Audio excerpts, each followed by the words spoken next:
মাননীয় স্পিকার, আপনাকে ধন্যবাদ। মাননীয় স্পিকার, বিশ্বের বিভিন্ন দেশে নানান রকম সংস্কৃতি থাকে।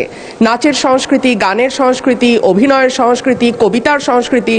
আমাদের দেশে মাননীয় স্পিকার গত 1.5 বছর এবং এরপরে গত 2 মাস ধরে আমরা মবের সংস্কৃতি দেখলাম।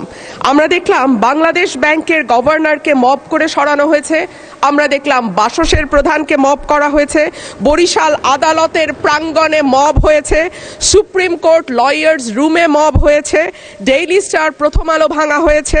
চট্টগ্রামে 1.5 বছর আগে নেচে গেয়ে নাচ এবং গানের মাধ্যমে মব তৈরি করে ছিনতাইকারী সন্দেহে পিটিয়ে মারা হয়েছে।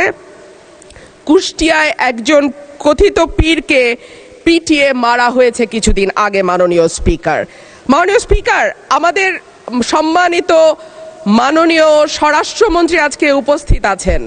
উনি একবার না, 2 বার না, কয়েক দফা আমাদেরকে আশ্বস্ত করেছিলেন বাংলাদেশে আর মবের কালচার হবে না। উনি আমাদেরকে আশ্বস্ত করেছিলেন বাংলাদেশে বিচারহীনতার সংস্কৃতি হবে না। উনি আশ্বস্ত করেছিলেন বাংলাদেশের মানুষ ন্যায় বিচার পাবে। কিন্তু আমরা দেখলাম একটির পর একটি জায়গায় মবের ঘটনা ঘটেই চলেছে। আজকে আমাদের স্বরাষ্ট্রমন্ত্রী উপস্থিত আছেন। আমি ওনার দৃষ্টি আকর্ষণ করে বলি, আজকে মাননীয় প্রধানমন্ত্রীও একই ধরনের কথা বলেছেন। মানুষ যখন ন্যায় বিচার পায় না তখনই এইরকম সংস্কৃতির বাড়ে এবং মানুষ এই ধরনের সংস্কৃতিতে জড়িয়ে যায়। মানুষের মধ্যে হতাশা আছে, মানুষের মধ্যে ক্ষোভ আছে, মানুষের মধ্যে তীব্র বৈষম্য আছে এবং সর্বোপরি আছে দৃষ্টান্তমূলক শাস্তির অভাব।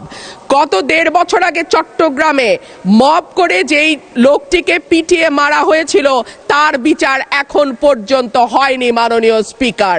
এবং ধন্যবাদ মাননীয় সদস্য।